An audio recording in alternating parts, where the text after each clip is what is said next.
नमस्कार, आप सभी का स्वागत है क्यों डाल योग और स्वास्थ्य पर आधारित हमारे इस बेहद खास कार्यक्रम स्वस्थ विचार में। मैं हूं आपके साथ आपका साथी विकास। दर्शकों, स्वस्थ विचार कार्यक्रम में हम आपके लिए लेकर आते हैं रोजाना कुछ ऐसे बेहतर नुस्खे जो आपके अत्यंत लाभ के लिए जरूरी है। और कहते हैं कि यदि आप नुस्खों को ठीक प्रकार से कर सके तो आप अपने शरीर को हर प्रकार के रोगों से दूर रख पाएंगे और अपने आप को स्वस्थ और तंदुरुस्त रखने में सफल हो सकेंगे। लेकिन रोग फैलता है या रोग बढ़ता है या रोग पनपता है केवल और केवल स्वयं की लापरवाही से। क्या कुछ हमें सावधानी रखनी है, कैसे उपचार करने हैं, वो सारी जानकारी आपको इस कार्यक्रम में दी जाती है। और इन सभी विषयों में हमारा मार्गदर्शन करते हैं जाने माने असाध्य रोग निवारक गायत्री सिद्ध पंडित श्री लक्ष्मण दास रतन भारद्वाज जी। तो आइए गुरु जी का स्वागत करेंगे और कार्यक्रम की शुरुआत करते हैं। गुरु जी, आपका स्वागत है। नमस्कार। ये कार्यक्रम हम आपके लिए लाए हैं और हम चाहते हैं कि आप इस कार्यक्रम का हिस्सा बने। यदि आपके साथ किसी भी तरह का रोग है, शारीरिक कष्ट है, तो आप इस कार्यक्रम में जुड़ सकते हैं। हमें कॉल कर सकते हैं या आप हमें व्हाट्सएप के जरिए अपना मैसेज भेज सकते हैं। व्हाट्सएप मैसेज में आपको लिखना है अपना नाम, उम्र, कहाँ से बात कर रहे हैं, पूरा सवाल। तो चलिए आगे बढ़ते हैं और शुरू करते हैं आज के मुख्य विषय पर चर्चा।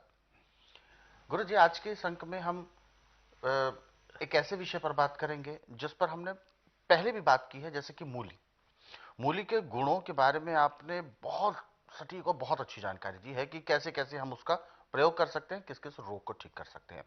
मूली के अवयवों की अगर हम बात करें, मूली के पत्ते भी आपने बताए।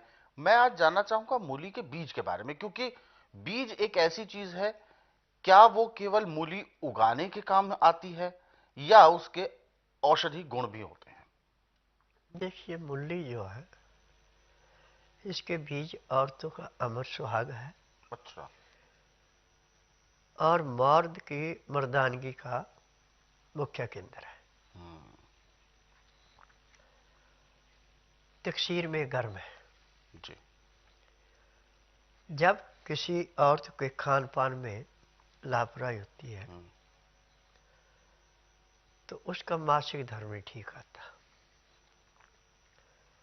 किसी को यूट्रस में रसौली बन जाती है, ट्यूबों में सिस्ट बन जाते हैं, जबकि इसका इलाज पूरे संसार में मेडिकल में, आयुर्वेद में, यूनानी में बिल्कुल नहीं है।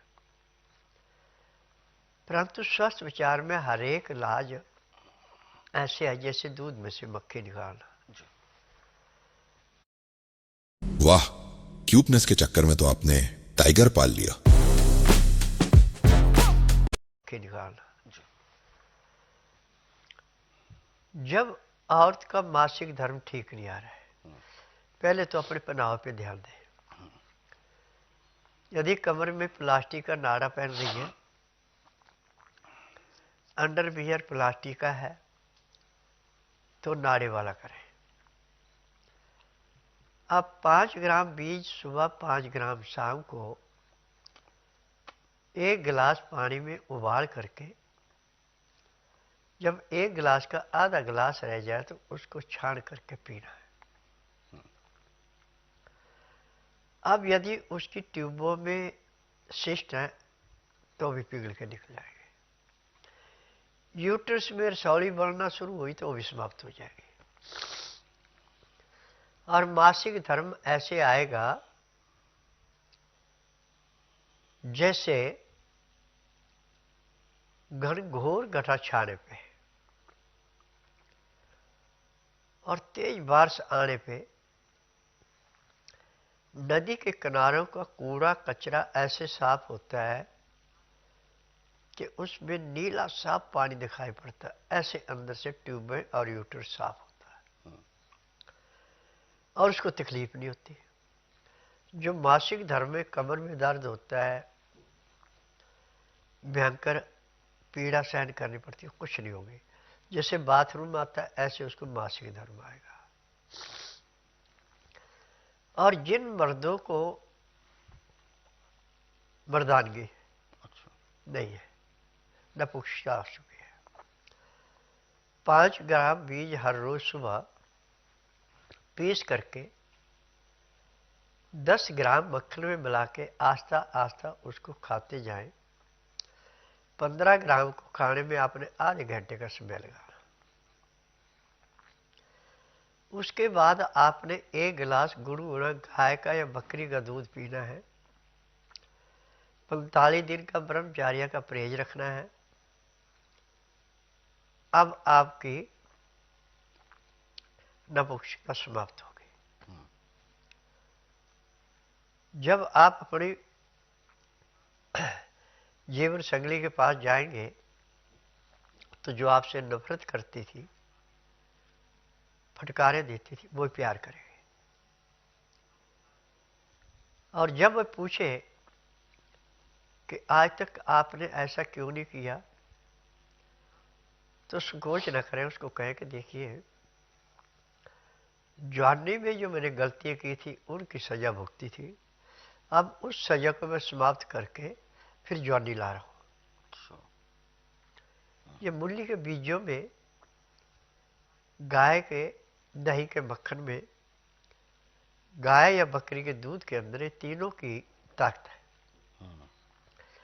परंतु चीनी का प्रयोग, वैदिक चीजें, छनव आटा, धुली हुई दालें, ठंडा पानी, इनका सेवन नहीं करना। पानी हमेशा हल्का गर्म पानी पीना, और जो आटा वो चोकर के साथ खाना, दालें छिलके वाली खानी, सब्जियां छिलके वाली खानी, हरी सब्जियां ज़्यादा से ज़्यादा खानी, आयोडीन नमक का प्रयोग बिल्कुल करना, काला नमक या सिंधा नमक, हल्दी, काली मिर्च, इसका प्रयोग जितना चाहे उतना करें, परंतु लाल मिर्च, हरी मिर्च का प्रयोग नहीं करना, ये ध्यान रखना। जी, तो गुरु जी, जैसा कि बताया आपने कि इस तरीके से लाभ मिलता है पुरुषों को, महिलाओं को, तो ये मूली के बीज प्राप्त कैसे होते हैं? देखिए, आजकल मूली खूब आ रही है। मूली को 1-1.5 इंच ऊपर सिरे की तरफ से काट ले, पत्तों को भी काट ले, और उसको आप नमीदार जमीन में दबा दें। हफ्ते में एक बार थोड़ा सा पानी का छिड़काव करते जाएं, उससे बीज तैयार हो जाएंगे। अच्छा। यदि आपके पास ऐसी सुविधा नहीं है तो बीज वाली दुकान से आप बीज लाके पहले उनको धो के सुखा लें। सूखने के बाद फिर जितने बीज आपने खाने उतने पीस के लेते रहे। इस तरीके से तो बिल्कुल ये जो दिक्कतें होती हैं अक्सर गृहस्थ जीवन में, ये कहीं ना कहीं लापरवाहियों की वजह से होती हैं, परंतु उपचार यदि आपको पता है तो आप शुरू होते के साथ जो ये समस्याएं शुरू होती हैं तभी आप ध्यान देंगे और उपचार कर लेंगे, तब तो आपको यकीनन बहुत ज़्यादा लाभ मिलेगा। लेकिन जब भी आपने ढिलाई की या लापरवाही बरती तो कहीं ना कहीं रोग सर चढ़कर बोलेगा और फिर आपको परेशानी का सबब उठाना पड़ेगा। तो इसीलिए इन सब चीज़ों के लिए आपको ध्यान देना है, अपने दिनचर्या पर, अपने उपचारों पर। ऐसे बहुत सारे नुस्खे हैं दर्शकों और बहुत सारे उपचार हैं जिनको यदि आप पढ़ना चाहते हैं तो स्वस्थ विचार पुस्तकों के जरिए भी पढ़ सकते हैं। ये पुस्तकें आप घर बैठे कोरियर या डाक के माध्यम से मंगवा सकते हैं। इसके लिए आपको हेल्पलाइन नंबर पर ही कॉल करना है, नंबर आपकी टीवी स्क्रीन पर है।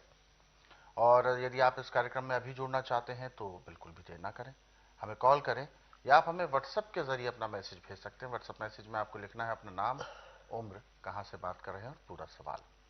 तो चलिए आगे बढ़ते हैं और जो व्हाट्सएप मैसेज